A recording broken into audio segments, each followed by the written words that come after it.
Hey folks, Big Woodsman here. We're up north for the archery hunt for moose, and today I'm going to show you how to make a birch bark calling horn. So stay tuned, let's see what we get into. So the first thing we need to do is we need to pick our birch tree.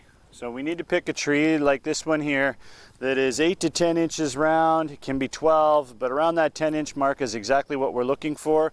We want it nice and clear and straight with no branches, because that way it's going to give us a nice piece of birch bark.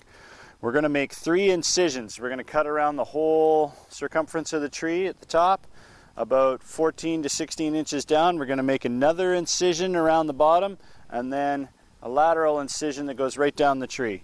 And that's going to allow us to open up the bark, and you're going to see that on the next one. The one thing I do want to mention when you're picking your birch tree is make sure you pick one that is already dead, or it's showing signs of decline.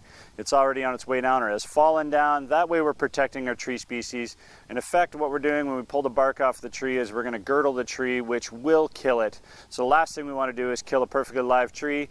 So find one like this one with a broken off top that's dead and will suit our needs perfectly.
So now that we've peeled our bark off our tree, before we do anything is we want to turn it inside out, and we want to roll this bark inside out, because when we make our horn, we make it inside out.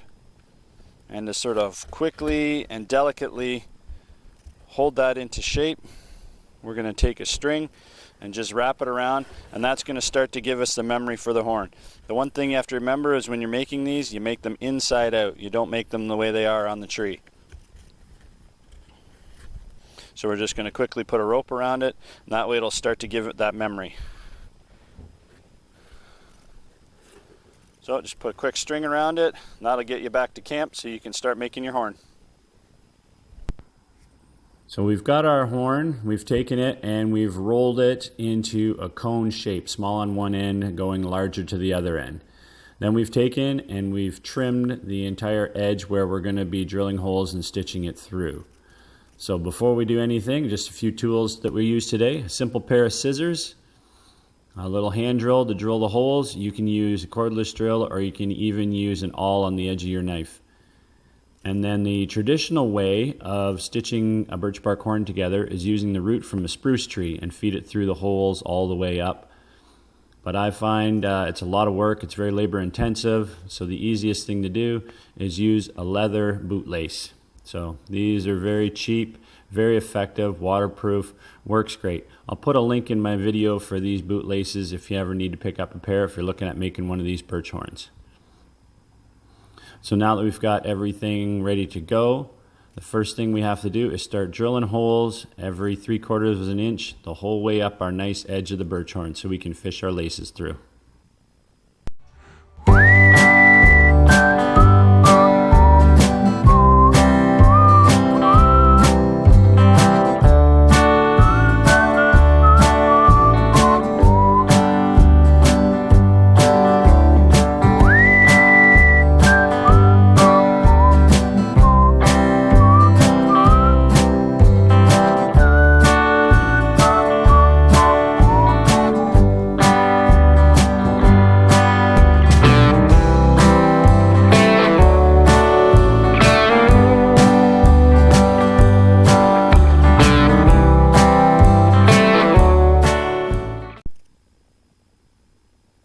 So you may have noticed in the previous little section of video that as I was drilling the holes, I was going ahead and I was sticking these little twigs in each of the holes. So what this does is I put it in every other hole, and it sort of holds the whole cone in shape, stops it from twisting, and that way all your holes will line up when you go to stitch through. So you put them in every other hole or so, and that way it holds everything in shape. Once these are all in, you could go ahead and you could take the string off your horn, and then as you stitch your string through, you can pull all these little sticks straight out. So now we've taken our leather bootlace, we've inserted into the first hole, but to make it easy to thread this, I've cut the end to a nice little triangle, a fine point, just makes it easier to stitch through the holes through the cone. So the starting of the cone is very small. You might need a set of needle nose pliers to grab the string for the first few holes. So you're taking your leather bootlace, sew it up through the first hole, and then you just go in and out of each progressive hole as you go through. And as you go, you just take the little sticks out. So we feed this in the first hole. With our pliers we can reach in, we can grab this string, and then tightening everything up.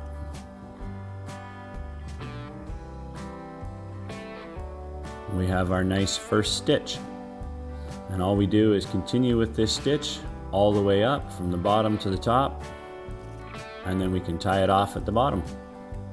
Very simple. So we've gone ahead and we've started stitching our horn. Started at the bottom hole first and worked our way to the top. We've got about 5 stitches done every 3/4 of an inch. We've tightened it up as we go.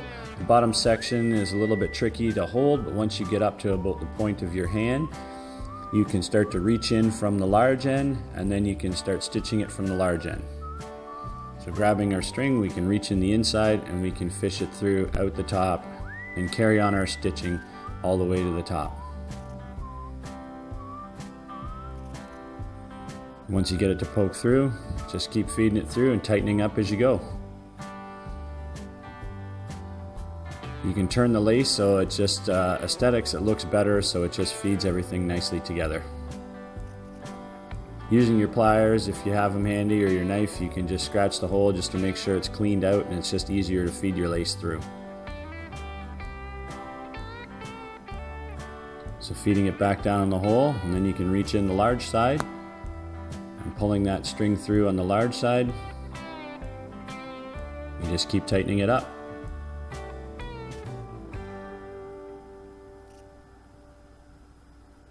One stitch at a time until you get all the way to the end. Rotating your lace just to make sure it looks nice, and you pull it tight. And just keep going. So we've gone ahead, we've finished our stitching all the way to the top. At the very bottom we've tied a stop knot so it'll hold everything tight, and we've left about 4 or 5 inches in order to attach a lanyard if we'd like to hang this over your shoulder, around your neck. And then working all the way to the top, the next thing we're going to do is cut the top off directly flat and flush.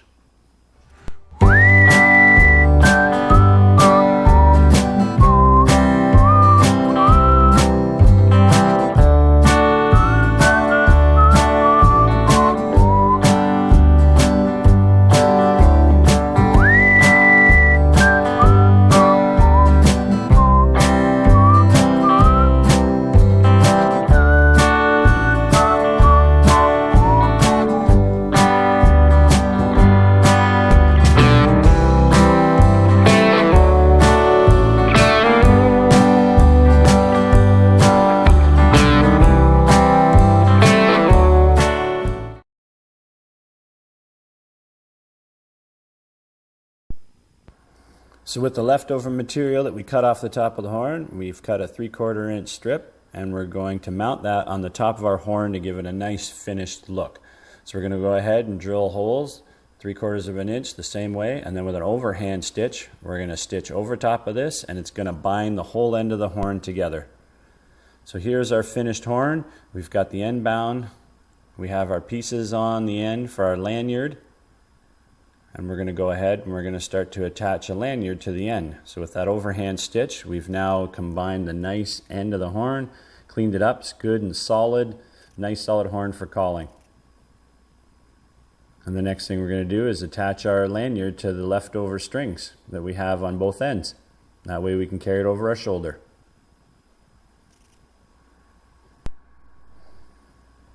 So to attach our lanyard, we just use our second bootlace because it only required one bootlace to do the whole stitching. And with a square knot or reef knot, we're going to just tie a nice little lanyard onto this on one end. Then you decide how long you want to keep your lanyard, whatever works for you. And then on the other end, do the same thing, and all you have to do is trim off the ends and you're done.